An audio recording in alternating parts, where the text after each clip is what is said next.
कालातीत शून्य में, जहाँ शांति के अलावा कुछ भी मौजूद नहीं था, एक उज्ज्वल सुनहरी रोशनी उभरी, जिसने ब्रह्मांडीय माँ, भुवनेश्वरी माता का रूप ले लिया।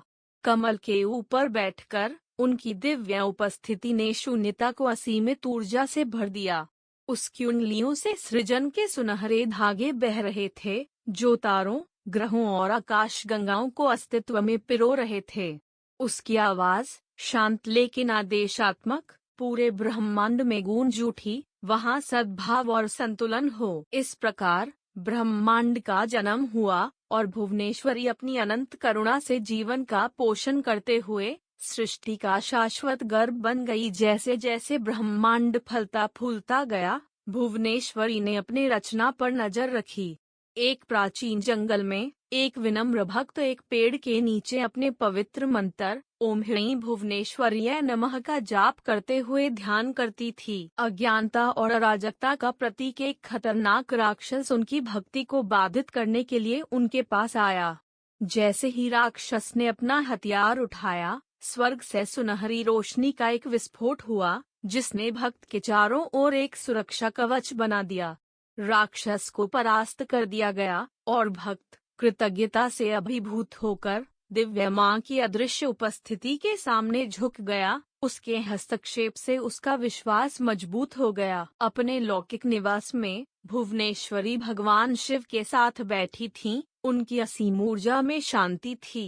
शिव ने अपने गहन ध्यान में कहा, तुम सृष्टि का सार हो, मेरी शक्ति हो। तुम्हारे बिना मैं भी अधूरा हूँ। उसने उत्तर दिया, और आप, मेरे भगवान, वह चेतना है जो मेरी ऊर्जा को उद्देश्य देती है।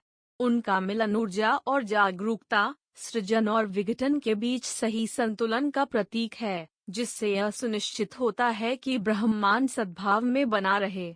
साथ में उन्होंने अस्तित्व के शाश्वत चक्र का प्रतिनिधित्व किया। भुवनेश्वरी की प्रतिमा उनकी लौकिक भूमिका को दर्शाती है।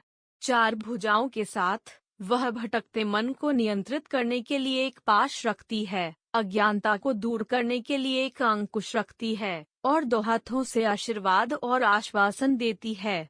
ब्रह्मांड की विशालता के बीच विराजमान उनका दीप्तिमान रूप, करुणा और अडिग शक्ति दोनों का प्रतीक है। वह ब्रह्मांड की माँ है, अपने दिव्य सार में सारी सृष्टि को समाहित करती है, चुनौतियों के माध्यम से अपने भक्तों का मार्गदर्शन करती है, और जो लोग उसे ढूंढते हैं उन्हें अनुग्रह प्रदान करती है।